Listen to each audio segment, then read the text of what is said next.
Mr. Kanaar here, back at you to talk about another lesson from our Algebra 1 class, our Common Core textbook. Now, this was the second lesson that we went over last week, and we talked about how we could add the powers of exponents together if we have the same bases. And this is part of section 7.2. I'm going to turn to our book here to kind of show you what we have. We have a 7.2 multiplying powers with the same bases. And the textbook does a really good job of showing you how you can add the exponents together if the bases are the same. And you can see the algebra formula here is a to the m times a to the n, and that will equal a m plus n. And it shows an expanded form here. You can see the expanded form. And then it also gives you a nice example where it has 3 to the 4th power. And you can see the expanded form is 3 times 3 times 3 times 3. And then you're going to have 3 to the 2nd power, which is 3 times 3. And if you count each one of the 3's, you can see that they're all added up together, and it equals 3 to the 6th. Now, the book had a really good example here of an activity that you can do, and this is on page 424. It was what we worked on in class. If you didn't get it done, make sure that you get it in and everything like that.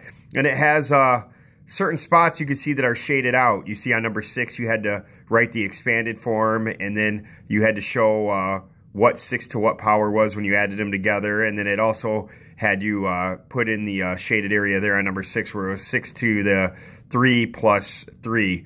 So I took it upon myself to kind of come up with a solutions guide so you can kind of look at what you want to do here to make sure all your problems are correct. And let me back out a little bit. Ooh, I got to go really far back. There we go.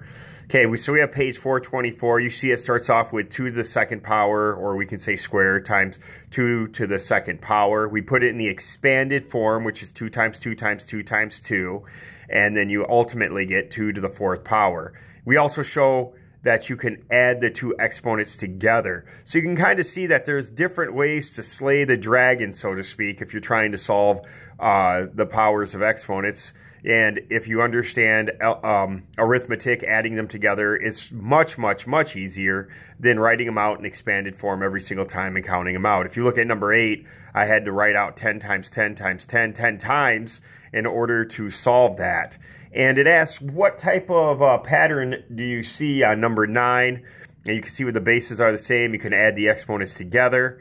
And then I wrote the algebra way of putting it together for the property on 9c, which was x to the n times x to the m power. And that equals x, and then in parentheses, n plus m power.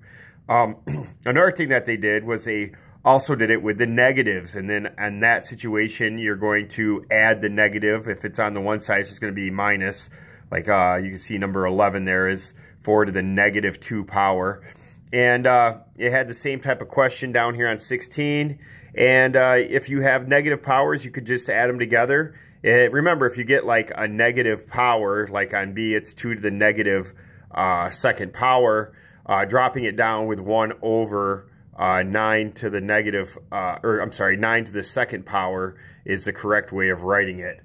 In the book, it kind of just had the shaded area. I can show you over here if you look at 16b. I'll run it back over here. See on 16 how they just wanted you to fill in the gray area. So that was our assignment. It was about adding the exponents together. They had the same base. Real good activity, I felt, for the book. Was really excited about teaching that to the students, and a lot of them got it.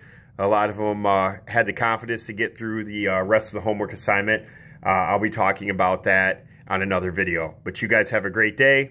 Remember, this is Mr. Kanaar from Saginaw High. I'm looking forward to helping the students out at the school. If you have any questions, please feel free to ask me during class or during my office hour. Or you could type something in the comment if you're a little lost, and I'll try to get back with you. You guys have a great day.